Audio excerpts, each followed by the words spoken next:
기독교 출판사에 근무하는 분과 그런 이야기를 나눈 적이 있습니다.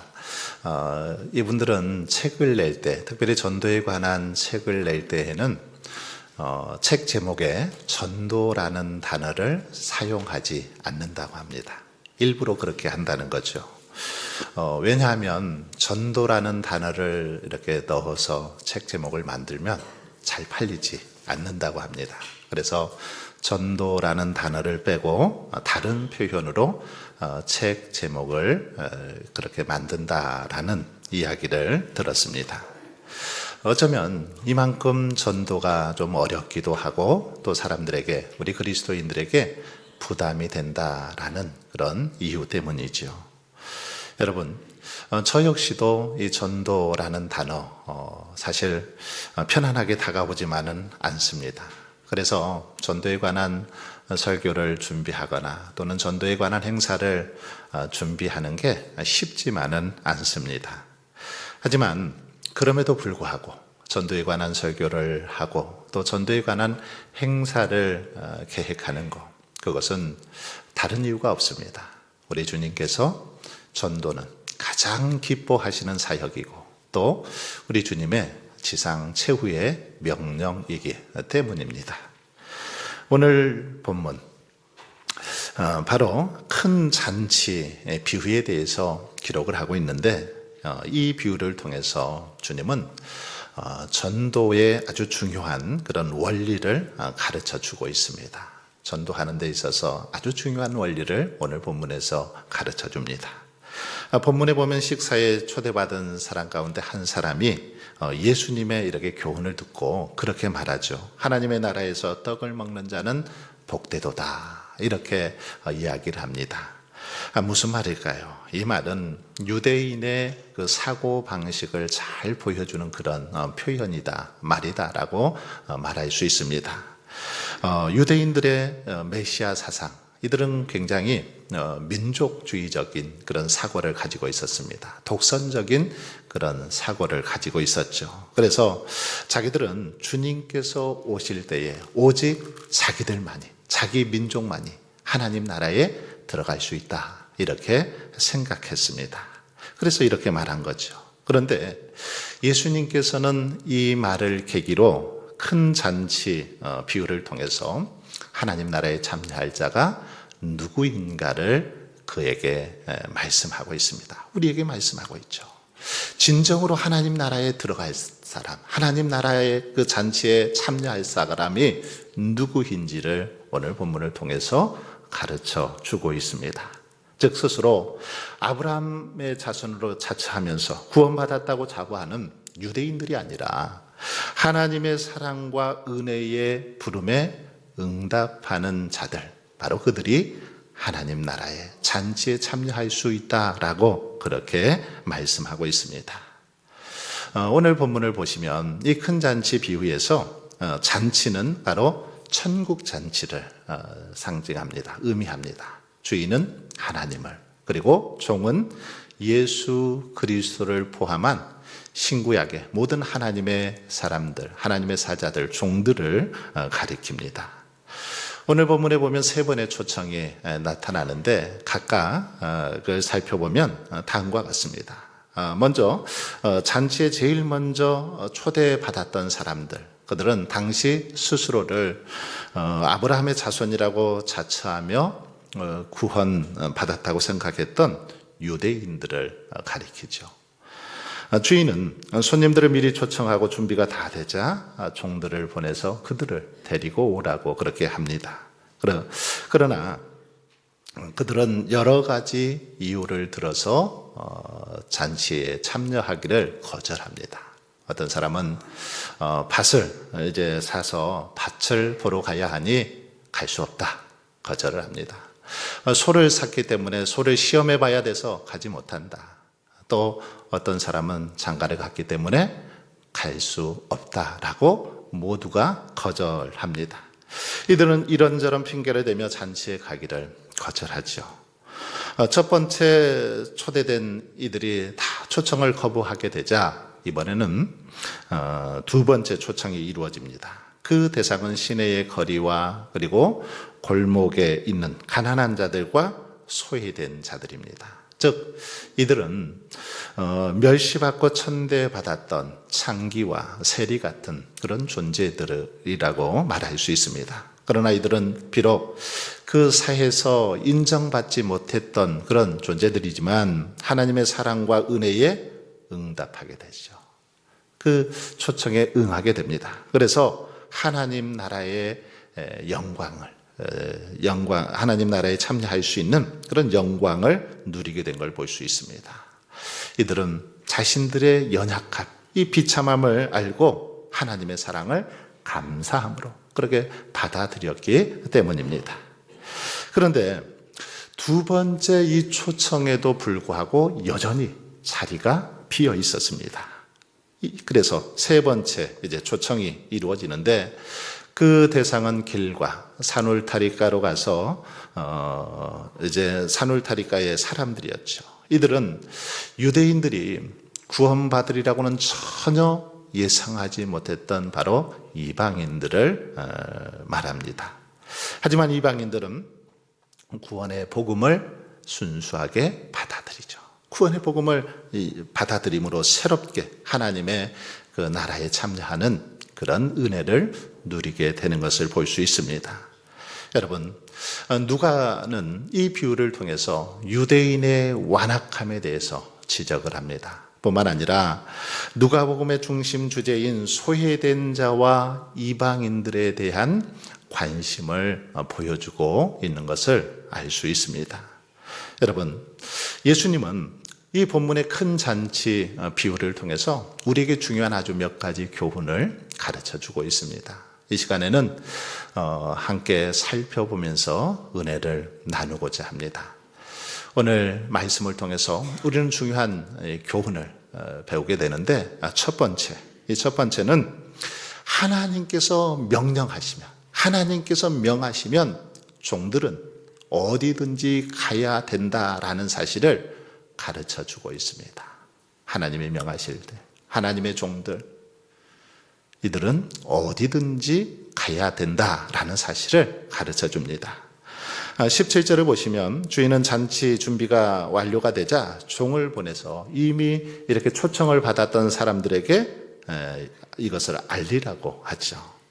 따라서 이 17절의 초청은 두 번째 초청에 해당되는 것을 볼 수 있습니다.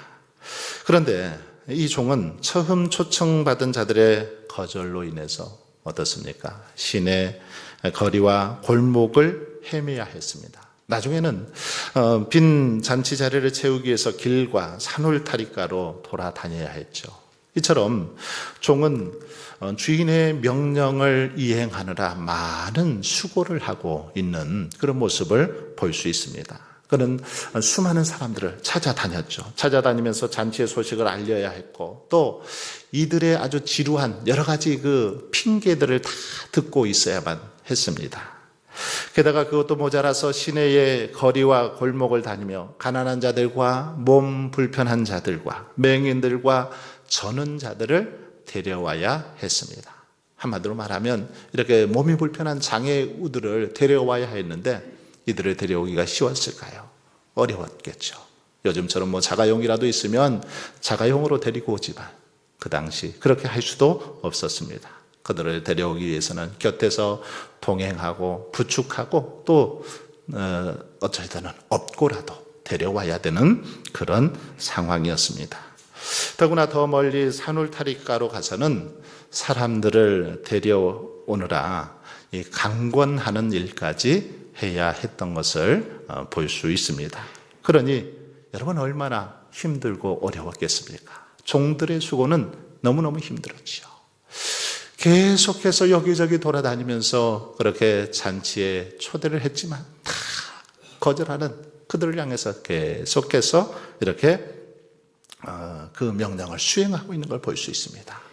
주인이 내 명령에 불평하지 않고 그대로 순종하는 이런 종들의 모습을 볼 수 있습니다. 그런데 바로 이들의 그 수고 덕분에 잔치 자리가 가득 차게 되는 것을 알 수 있습니다. 여러분, 그렇다면 한번 오늘 우리의 모습은 어떤지 생각해 보면 좋겠습니다. 하나님의 종된 우리는 하나님께서 마련하신 천국 잔치를 위해서 이처럼 순종하고 수고하고 있습니까? 어떻습니까? 하나님께서 명하시는 그 명령 앞에 순종함으로 그렇게 나아가고 있습니까? 일반적으로 우리 성도들은 이렇게 남의 자녀나 이렇게 다른 사람들이 예를 들어서 신학교에 가고 선교사가 된다라고 하면 칭찬도 해주고 축복도 해주고 격려도 해줍니다. 잘 됐다고, 좋은 일이라, 잘 가서 해라, 이렇게 칭찬해 주죠. 그런데 자기 자녀가 신학교에 가고 선교를 나간다고 하면 대부분의 사람들은 반대를 아주 강력하게 하는 것을 볼 수 있습니다. 저 역시도 그랬고 주변에 많은 친구들의 모습을 봐도 그런 것 같습니다. 여러분, 이것이 뭘 의미할까요? 입으로는 우리들이 선교를 말하고 희생을 말하고 헌신을 말하지만 직접 우리가 그 당사자가 되기는 싫어하더라는 거죠. 직접 몸으로 실천하려고 하지는 않더라는 것입니다. 하지만 여러분, 순종하지 않고는 우리의 삶의 어떤 열매도 축복도 기대할 수 없습니다. 하나님이 명하시면 순종해야 된다는 거죠. 이 종들처럼 하나님께서 명하실 때 그 명령에 순종할 때 놀라운 역사가 일어나고 복을 누릴 수 있더라는 것입니다. 지난 3월 29일 고난주간인 성금요일 날 중학교 때 함께 신앙생활을 했던 시골 고향교회 친구로부터 연락이 왔습니다. 여자친구인데 카톡이 왔어요. 뭐라고 하냐면, 목사님 잘 지내시죠? 통화 가능합니까? 이런 카톡이 왔습니다. 이 친구는 광주 기독병원에서 간호사로 근무하는 그런 친구인데 열심히 이렇게 신앙생활하는 교회 또 권사이기도 합니다. 그런데 아주 오랜만에 이렇게 연락이 온 겁니다. 그래서 전화를 해봤더니 몇 년 전에 자기가 이렇게 하나님 앞에 기도하는 중에 하나님께서 자기 마음에 그 목사 친구인 제가 생각이 나서 주님께서 어떤 마음을 주셨는데 그때 순종하지 못했다라는 것입니다. 그때 순종했어야 되는데 순종하지 못했다는 겁니다. 그러면서 이번에도 이제 부활주의를 앞두고 기도하는 중에 제가 생각이 나서 연락을 했다라는 것입니다. 그러면서 이제 쭉 하는 말이 필요한 곳에 이렇게 사용하라고 50만 원을 보내주겠다라는 겁니다. 그래서 나는 필요 없다, 괜찮다. 그래도 그렇지 않다. 자기가 기도하는 중에 하나님께서 이런 마음을 주셔서 꼭 필요할 거다. 그러니 받으라. 이러면서 이 계좌를 통해서 보내주었습니다. 더 이상 사용할 수 없어서 잘 받아서 선교비로 사용했습니다. 전화를 끊고 생각해 보니까 참 감사하고 기쁘더라고요. 돈을 보내줘서가 아니라 믿음으로 살려고 노력하고 그렇게 몸부림치는 그 모습, 순종하려는 그 친구의 모습이 참 감사했습니다. 그래서 하나님께서 순종의 믿음을 보시고 갑절로 축복해 주시기를 기도했습니다. 여러분, 순종하는 모습을 친구인 제가 봐도 참 예쁘고 또 감사한데 우리 하나님께서 보신다면 얼마나 정말 좋아하실까 또 기뻐하실까라는 생각을 해보았습니다. 순종할 때 우리 하나님께서는 기뻐하시고 그 믿음을 축복해 주시더라는 것입니다. 그러므로 우리의 삶에 아름다운 열매들이 맺혀지고 정말 하나님 앞에서 칭찬받고 복받길 원한다라면 오늘 본문 속의 종들처럼 하나님 앞에 전적으로 순종하며 나아가는 저와 여러분들이 되시기를 바랍니다. 하나님께서 명하시는 곳, 하나님께서 가라고 하시는 곳이면 어디든지 가서 담대하게 그렇게 복음을 전할 수 있기를 바랍니다. 그래서 여러분의 순종을 통해서 정말 많은 이들이 주의 사랑을 깨닫고 주께로 돌아오는 그런 역사가 일어날 수 있기를 바랍니다. 두 번째로 오늘 본문을 통해서 살펴볼 수 있는 교훈은 우리가 복음을 전할 때는 끝까지 포기하지 않고 그렇게 두드려야 된다라는 사실을 알 수 있습니다. 복음을 전할 때 이 상대방이 마음의 문을 활짝 열 때까지 계속해서 끝까지 두드려야 한다라는 거죠. 23절을 보시면 사람을 강권하여 데려다가 내 집을 채우라 이런 말씀이 있죠. 강권하여라는 이 단어가 나오는데 강권하여 무슨 말입니까? 이 말은 온갖 그 수단을 동원하여 설득하고 간청하여 그것을 마침내 하게 만드는 것. 이것이 강권하다라는 그런 의미입니다. 즉 찾아가서 그냥 한두 번 전하고 마는 것이 아니라 온갖 수단을 가리지 말고 설득하고 간청하여 반드시 그를 초청하는 것, 이것을 강권하다라는 그런 말입니다.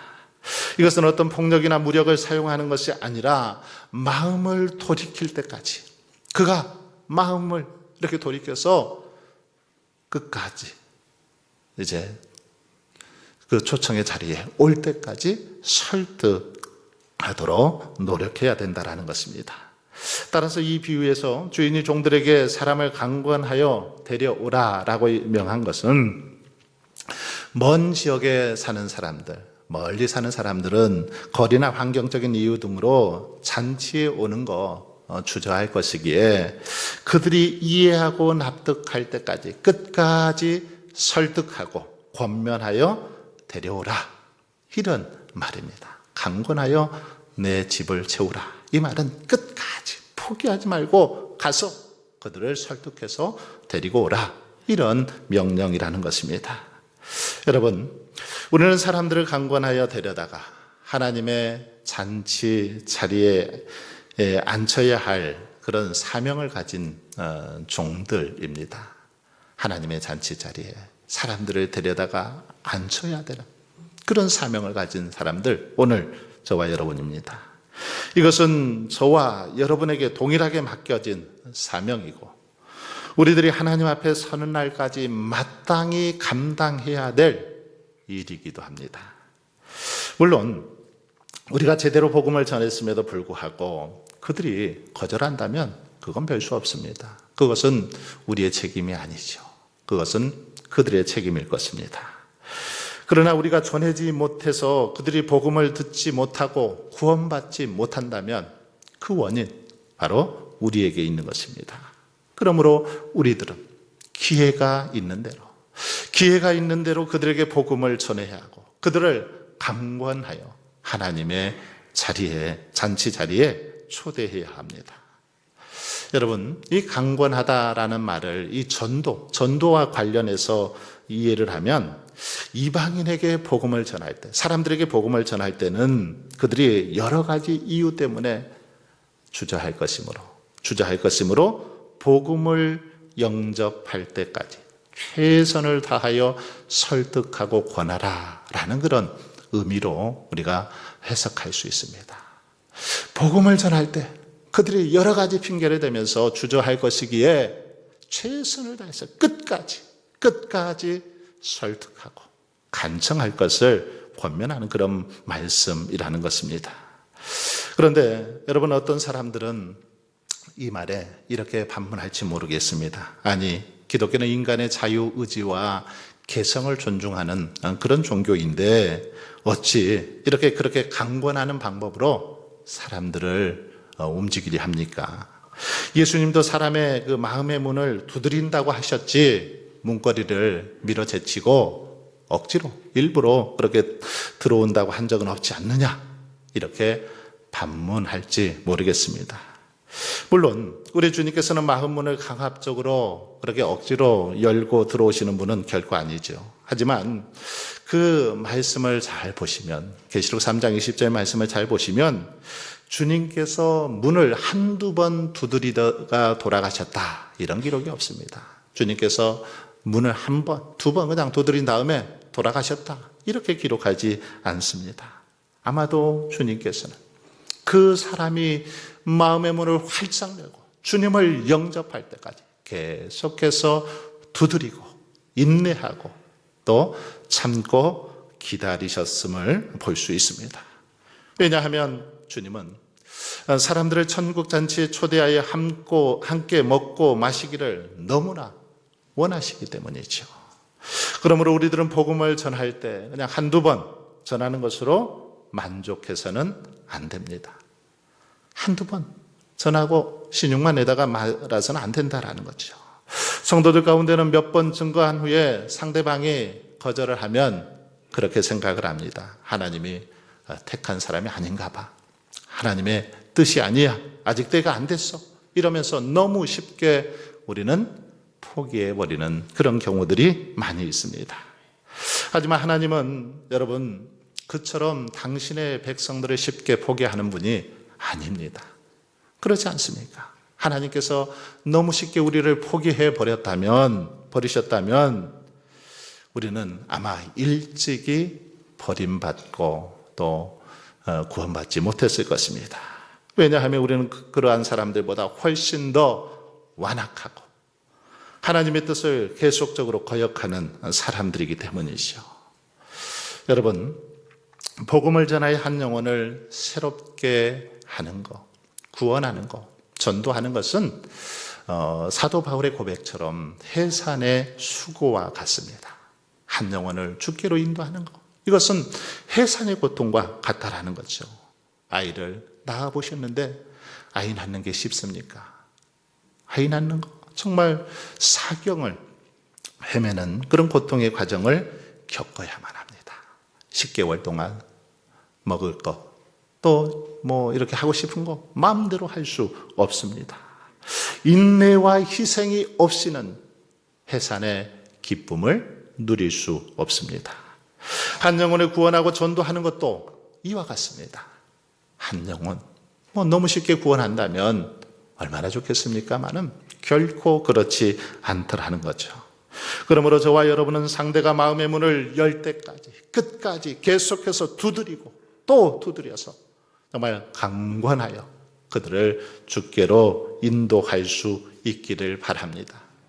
온갖 수도와 수단을 동원하고 설득하고 간청하여서라도 그들을 주님께로 인도해야 될 사명 우리들에게 있기 때문입니다. 끝으로 오늘 본문을 통해서 우리는 하나님의 초청에 응할 때는 바로 지금 이 시간임을 깨닫게 됩니다. 하나님의 초청에 응하는 시간, 바로 지금 이 시간이라는 겁니다. 24절을 보시면 주인은 전에 청하였던 그 사람들은 하나도 내 잔치를 맛보지 못하리라, 이렇게 말씀하고 있습니다. 전에 청했던 사람들, 그들이 다 거절했는데 이들은 다시는 그 잔치의 기쁨을 맛보지 못할 것을 그렇게 말씀하고 있습니다. 여기서 전에 청하였던 사람, 1차적으로는 가장 먼저 하나님의 선택과 부름을 받은 유대인들을 말하고 있죠. 그렇다고 이 말이 이방인들은 아니다, 여기서 자동적으로 배제된다라는 것을 말하는 건 아닙니다. 왜냐하면 하나님의 초청을 받았다는 점에서는 유대인과 이방인이 동일합니다. 초청을 받고도 거절한 사람은 그가 유대인이든 이방인이든 상관없이 모두 하나님의 잔치에 참여치 못할 것이기 때문이죠. 따라서 우리는 이 말씀을 초청을 받고서도 거절한 사람은 하나도 천국 잔치에 참여하지 못할 것이다 라고 보는 것이 더 타당할 것입니다. 그렇다면 이 말씀은 우리에게도 참으로 두려운 그런 말씀이 아닐 수 없습니다. 왜냐하면 이 말씀은 천지가 없어져도 변치 않을 하나님의 말씀이기 때문이죠. 여러분, 그럼 이들은 왜 이처럼 비참한 그런 처지에 놓이게 되었을까요? 왜 그렇습니까? 그것은 이들이 하나님의 초청을 아주 가볍게 여기고 그 초청에 응하지 않았기 때문입니다. 그들의 그 종들의 초청을 너무나 안일한 그런 모습으로 반응했기 때문이죠. 대응했기 때문입니다. 아마도 그들은 주인이 이번에 거절하면 나중에 다시 초청할 것이라 기대했는지 모르겠습니다. 그러나 그들은 두 번 다시 초청을 받지 못했습니다. 두 번 다시 초청을 받지 못했죠. 이것은 주님의 비유 속에 그 후 다시 그들을 초청했다라는 말씀이 없는 것을 보면 분명히 알 수 있는 사실이죠. 주님은 다시 그들을 초청하지 않았다라는 겁니다. 즉 그들은 주어진 기회를 선용하지 못함으로, 주어진 기회를 놓쳐버림으로 더 이상 이제 잔치에 참여할 수 있는 기회를 영원히 놓치고 말았다는 것입니다. 여러분, 그런데 이러한 모습들은 오늘날 우리들의 그 주변에서도 많이 나타나고 있는 걸 볼 수 있습니다. 이제 우리 교회가 새생명 초청 잔치를 놓고 여러분들에게 초청장을 나누어 드렸습니다. 초청장 어떻게 대상자들에게 한번 전해 주셨나요?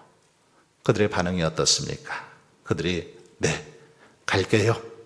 흔쾌히 이렇게 대답하십니까? 어떻습니까? 예, 좋습니다. 꼭 하겠습니다. 이렇게 대답하는 사람들 얼마나 있었나요? 아마 대부분은 지금은 바쁘니까 나중에 갈게요. 이렇게 대답했을 것입니다. 형편이 좀 좋아지면 지금은 너무너무 여러 가지 사정 때문에 안 되니까 다음번에 가겠습니다. 또는 좀 생각해 볼게요. 이러면서 이런저런 핑계를 대면서 그렇게 거절했을 것입니다. 그러나 여러분 이러한 태도 위험하기 그지없는 그런 태도입니다. 왜냐하면 우리 인간들 어쩌면 단 5분 앞도 한 치 앞도 내다볼 수 없는 존재들이 우리 인생들이기 때문이죠. 과연 오늘 밤에 아니 내일 어떤 일이 일어날지 우리는 아무것도 장담할 수 없기 때문입니다. 그렇습니다. 내일은 우리에게 오지 않을 수도 있습니다. 더 이상 기회가 주어지지 않을 수도 있더라는 거죠. 그러므로 중요한 것은 바로 지금 순종해야 한다는 겁니다. 지금 헌신해야 하고, 지금 초청해야 하고, 지금 하나님 앞에 나아가야 된다라는 사실입니다. 사랑하는 성도 여러분, 그러므로 저와 여러분은 복음을 전할 때 어쩌면 이번이 마지막 기회이다. 저 사람에게, 저 친척에게 또는 형제에게 마지막 기회일지 모른다라는 간절한 그런 마음을 가지고 전하고 초청할 수 있기를 바랍니다. 또한 하나님께서 말씀하시면 결코 가볍거나 또 이것을 뒤로 미루지 말고 지금 바로 순종할 수 있기를 바랍니다. 그래서 저와 여러분의 순종을 통해서 천국 잔치집이 차고 넘치는 역사가 일어나고 하나님의 나라가 확장되어지는 그런 은혜가 있기를 주님의 이름으로 간절히 축원합니다.